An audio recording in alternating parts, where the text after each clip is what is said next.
Hi guys, it's 2:34 in the afternoon.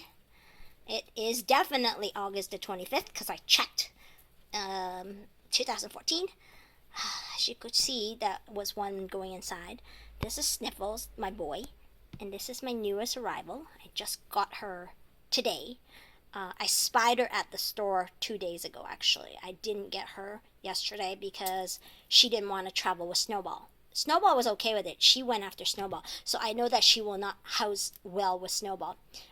Obviously, you can try intros, but I don't believe in intros. So if a first time meet and greet, they're already flying at each other in a neutral area, like a travel box is brand new, I can be very assured that there's chances are that they're not very compatible. Certain ones, the personalities are laid back. You can just put them in a cage and nothing happens, and they go to sleep like my Syrians. In this case, they're not fighting. He's just interested in checking her out and mating, and she's just very chattery because she just got here. So obviously they have to work out, who's boss and when we're doing what. But she chirps and stuff right away, even when he's just walking by. They've been in this cage for about 10 minutes. I will obviously be cooking very simple stuff today to keep an eye on them. I'll keep my baths, everything short and sweet so that I can keep more of an eye on them. If they make it to tonight before bed, they're probably going to be fine. This is the way I do it. I just do a cold turkey with them. He's not attacking her. He's just holding her down. That's all it is, and she's just squeaking. So there's a little bit of dominance here. She is a little bit dominant too, which is why I'm watching these two.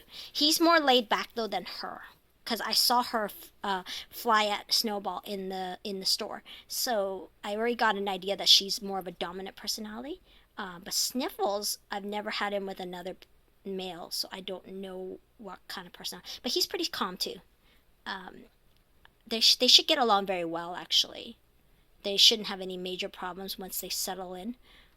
That could take anywhere between 1 to 3 days, generally.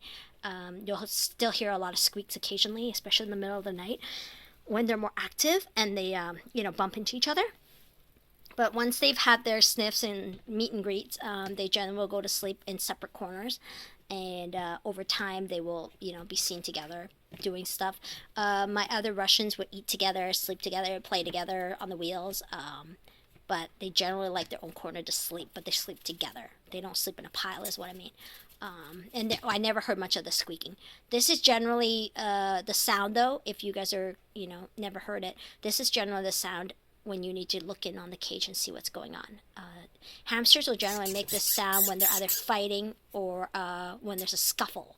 Now, obviously, right now there's no scuffle. It's just a little bit of a, issue here because he's a male and she's a female. So he's a little more interested in her and having sex, and she's just interested in checking the cage out a little bit. So anyways, I just thought I'd show you. She's an opal, and this is just standard, I think. But this is more common color. This is very uncommon. I've never actually seen this color, so that's why I got her. I saw her yesterday and I just had to get her. But I didn't want to travel with 2 boxes because I had an errand to run, and the boxes don't hold very well in one hand, even if you tie a plastic bag around the handles so that you don't have to hold both boxes. But then the boxes are on an angle because they have to be gripped together. So since they didn't want to travel together, I only took Snowball because I love white. I love black and I love white. So yeah, I love these two guys. I love my gerbils. One is all black and one is all white. But so yeah, so far everything looks good here. They haven't attacked each other. So I'm going to go ahead and give them some treats and see how that goes. Okay, guys?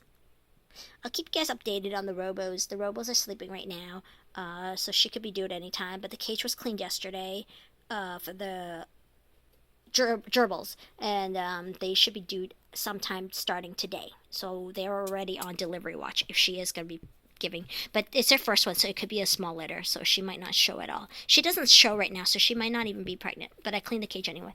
The robo, I'm fairly certain that it's pregnant, so I am very, very excited.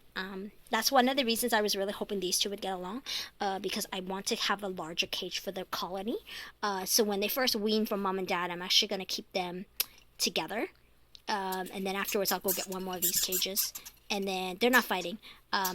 and I'll get one more of these cages, and then I'll build a second one for the boys, and I'll split them. As for these guys, I generally sex them and I photo them.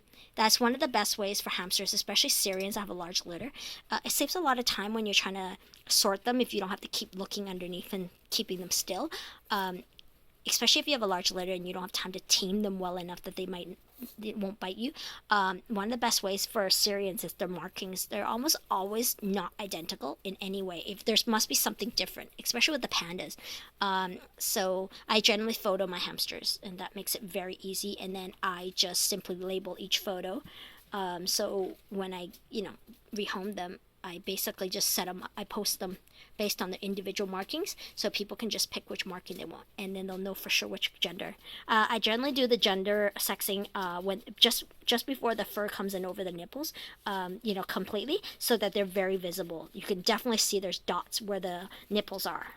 There's less fur there, so that's generally what I do. I think it's one of the easiest way to sex a hamster is if you catch it on that day. Usually I think it's like day 12 or something. So anyway, I'm gonna go, guys. I'm starving.